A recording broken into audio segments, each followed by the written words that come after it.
Behind me is a place of worship of Muslims. It's a mosque.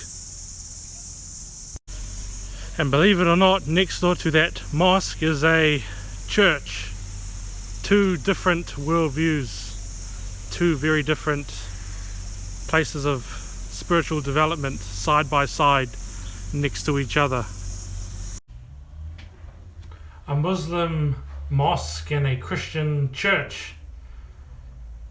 I had to live with that in my household because my dad is Muslim and my mum is Christian, and so there was an interesting clash of worlds, if you know what I mean. And so people ask me, how does that work? A Muslim marrying a Christian or Christian marrying a Muslim? And really it doesn't actually. But I lived with that. I read the Quran, I read the Bible. I listened to a lot of interesting debates online in regards to Christianity and Islam.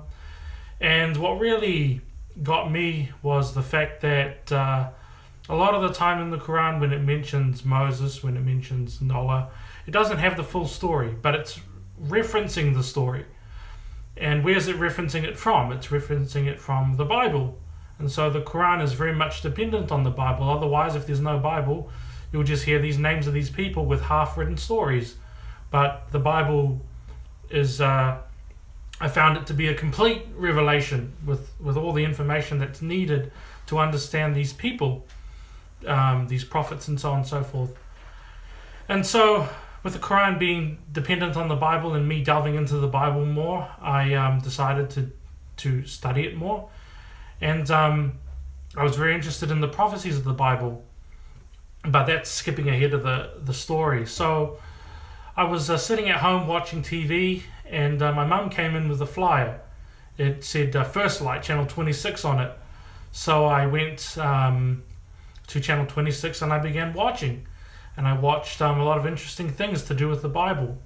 And one of them was prophecy, that the Bible had actually foretold the future. You can read this in Daniel chapter 2, Daniel chapter 4, 7, the book of Revelation. You see a lot of prophecies there, and it goes through the history of empires: Babylon, Persia, Greece, Rome. It says that Rome would not be conquered but would be divided. And so I saw that, whoa, the Bible has a whole historical chronology even before the events took place. And it mentions kingdoms like the kingdom of Grecia, like the kingdom of Persia, by name even, as well as the people who would lead them.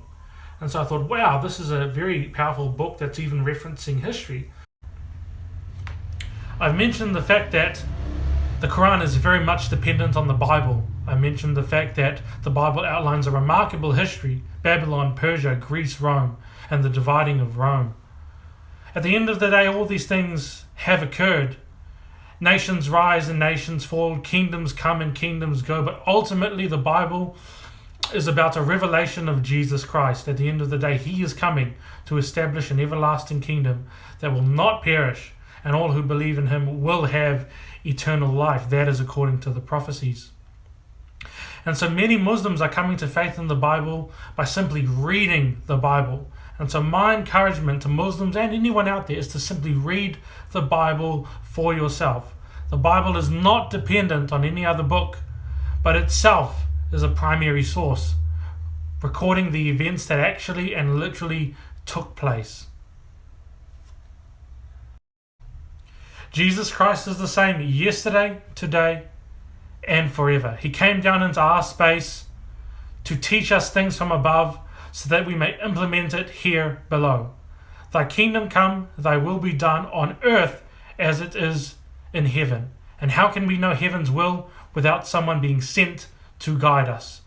And that ultimate revelation is Jesus Christ, who is the Messiah and who is to come again the second time. This even Muslims believe.